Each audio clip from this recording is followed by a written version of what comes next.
Hey you guys, today I cannot wait to test this palette. We are going to be testing the famous and beautiful makeup line of Pat McGrath. And I thought, if you've ever seen Pat's Instagram, you know, everything is always a little bit more high fashion and couture. So I thought I would add these for the holidays.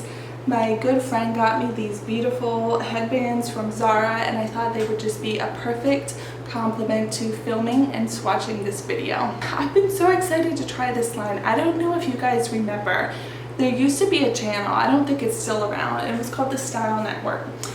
And they would go backstage behind all these high-end fashion shows, and they would talk to the designers directly. They would show you the artistic process in creating the lines, and my sister and I just loved watching it. One lady we kept seeing all the time backstage doing makeup was Pat McGrath.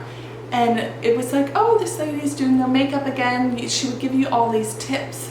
And to watch her grow and become such a huge makeup powerhouse and be so successful, I'm just so happy for her. It's not like I know her or anything, but when she came out with this makeup line, I just could not wait to try it because it reminded me of watching her when I was a kid, doing all the makeup backstage and creating these gorgeous looks on these models. So I purchased her Obsessive Opulence kit, and as I said, that was $115, and that included the eyeshadow and the 2 lipsticks. If you didn't want to buy the kit, the eyeshadow would be $65, and each lipstick runs you $40. That is a high-end lipstick. This whole line is high-end, so when they came out with the kit that paired a bunch of them together, I thought it would be a good time to try it because you do end up saving a little bit of money. So the kit that I decided to order was the Obsessive Opulence kit, and I have to say the packaging is by far some of the most beautiful makeup packaging I have ever seen. And of course, you know, the outside box, a lot of people throw it away, so you think, you know, what does it matter? But it just reminds me, if you did a collaboration with like Marie Antoinette to come up with a truly obsessive opulence, I mean, this is just so stunning, so beautiful. This is a box, I'm not going to throw it away. I'm going to keep it. I mean, you could use this to put little gifts in or something. It's just so stunning, and for me as an artist, I find it as an inspiration. I mean, this could be like a beautiful background for a painting or I mean, just the colors, I'm in love with it, as you can tell. So first we will start with the eyeshadows. It came with a quad of hers, and it is the Mothership Blitz Astral Quad, and that featured 4 beautiful eyeshadows. We have an Antique Gold, an Astral Orchid Rose, a Rose Quartz, and a Beyond Bronze. So let's get started swatching these palettes and making our eye today. And I'm actually going to be using a new Morphe brush set that is specifically for the eyes, so I'm excited to test these brushes out. Here is a look of all of the brushes that you get. You have a good range from kind of blender brushes to thicker brushes and even a smudger brush. So hopefully these work really good. She's dancing. She wants to be held, so we're gonna let her sit here and be in the video again. The Antique Gold right here, and I'm gonna just go all over the lid with that. It's not picking up a lot on the brush. It's actually creating quite a bit of fallout. So I'm not sure if it's just the brush. Oh, it's going on. It's just hard to tell that it's actually picking up. Wow. So it's a little patchy. It might be my brush. I don't know if you guys can tell. When I'm picking it up, there's just a little bit of gold flake on it when I pick it up. I'm just gonna build that all over. It does look like it can be a very buildable color, because the more that I pick it up and brush it on, it seems to be building up more of a gold, which I just kind of want to keep it more at like a highlight color. So I'm going to go back in with the same brush, and I'm actually going to put this brown shade in the crease, and the shade is called Beyond Bronze. So I'm going to use that same, okay, this picked up a lot more on the brush, so that's picking up a lot better than the gold. pigments are nice. They're not too intense. And I just want to use this bronze to kind of enhance the shadow because I am going to be going back with that purple to do a little bit more of like a golden amethyst eye. If you wanted just a natural kind of bronzy gold look, I think you could stop here. It's very light, it's very wearable for every day. The bronze color, as they're calling it, definitely picked up a lot easier on my brush than that gold color. The gold, the antique gold, might be kind of like some of Charlotte Tilbury's eyeshadows. They recommend using the finger to put it on. I don't really like that application. I think, you know, you can contaminate it and it gets really messy. But it might even help if I wet the brush or the eyelid to put that gold on. Next, I'm going to use, it's also a blender brush, but it's not as round, it is a little bit flatter. So I'm going to go in with the Rose Quartz color, this darker purple tone. And I'm going to go back in the crease. This is picking up the same as the gold, so it just is not picking up as well as I thought on these brushes. And it might just be the brush. It's a very, very light purple. So what I'm noticing right now is this eyeshadow palette seems to be good for if you have a heavy hand and you always put things on too heavy and you're looking for something that can be more buildable. This seems to be good. So next I want to go in with that Astral Rose Orchid. Such a beautiful shade. It's like a light pink, and I'm going to take this brush. It's a good dense brush, and I'm going to go right in the corner. It's doing the same. It's like it doesn't coat your brush in color. You pick it up, you almost like, I see the flakes of the purple, but it's just not a really dense eyeshadow. It's very shimmery, but I actually thought it would be denser when you pick up that color. It has created a very soft, very shimmery eye. I think this would be fun to mix with some matte shades too, just because it is a lot of shimmer, but it is it's very beautiful. So next I'm going to take this little smudger brush, and I'm going to be using that Beyond Bronze just to go underneath the lid and right up to the eyelash line. That brown, I can tell it's just a different formulation because it picks up, the pigment goes right on the brush, and it's not creating a lot of fallout and dust like how the other ones are. So I actually prefer that brown shade formula the best, just because unlike, I'm going to compare it to Charlotte Tilbury again.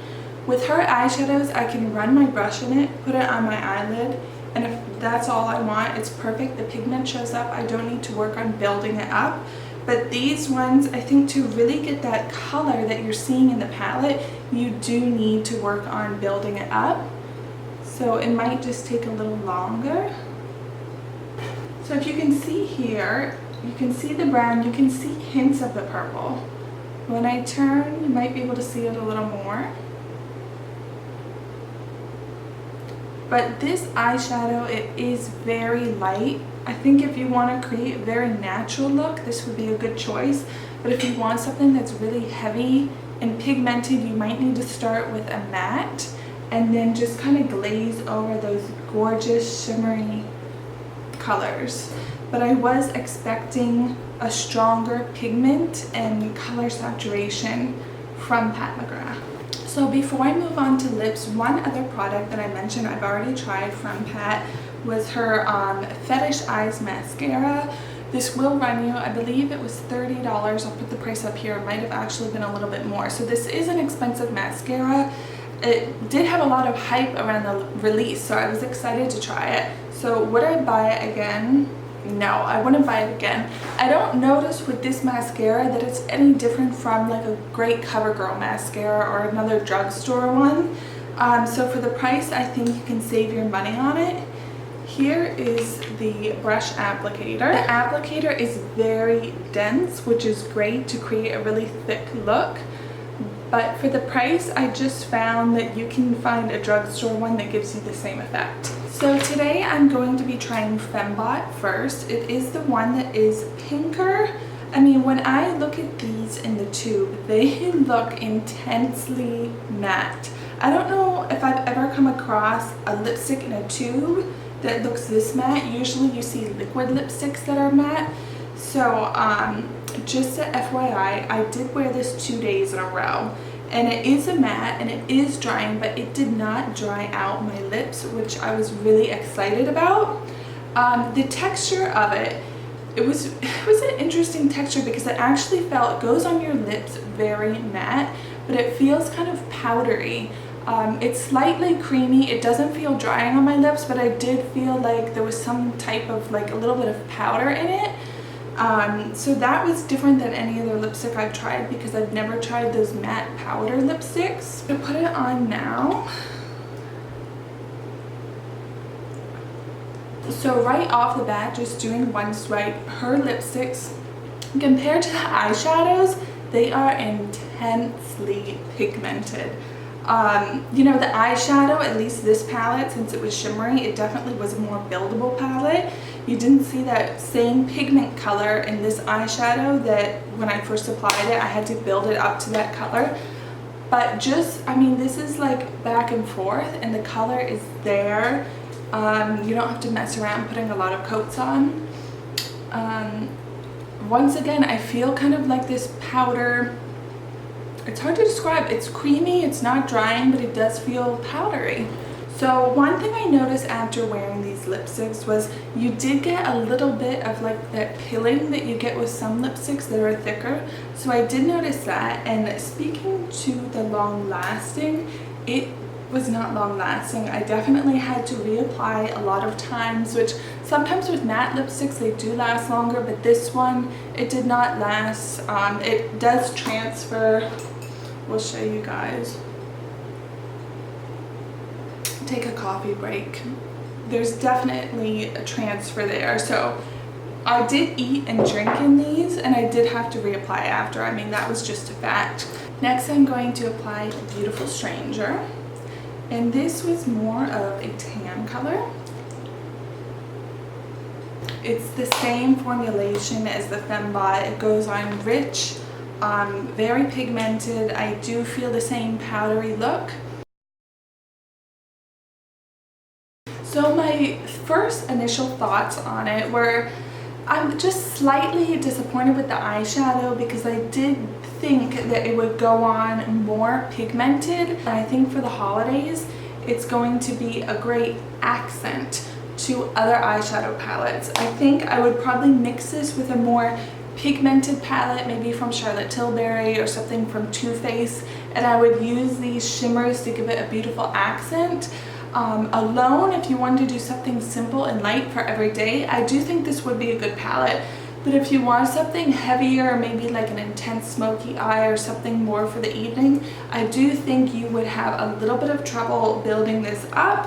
It might even go on better if you use your hands, but that can get messy and it's hard to blend things out with your fingers. So my thoughts on her lipstick, I'm surprisingly gonna have mixed reviews about it because first of all, I'm not an intense matte lipstick person, so mattes are always not my go-to favorites, but I have to say this matte compared to other high-end brands did not dry out my lips at all. So if you have trouble with matte lipsticks that dry out your lips, I think this would be a good brand for you to try. I do think that they do swatch differently than they look. I do think if you are able to see them in person, that's something you should do. But I do notice also when they do dry down a little darker. So I have Beautiful Stranger on. It has gotten maybe just slightly darker than when I first put it on and swatched it. And the Femme too, when I swatch that, it looks more pink. But after a while, when it's dried, it goes more to like a tan or neutral color. So I would keep that in mind as well.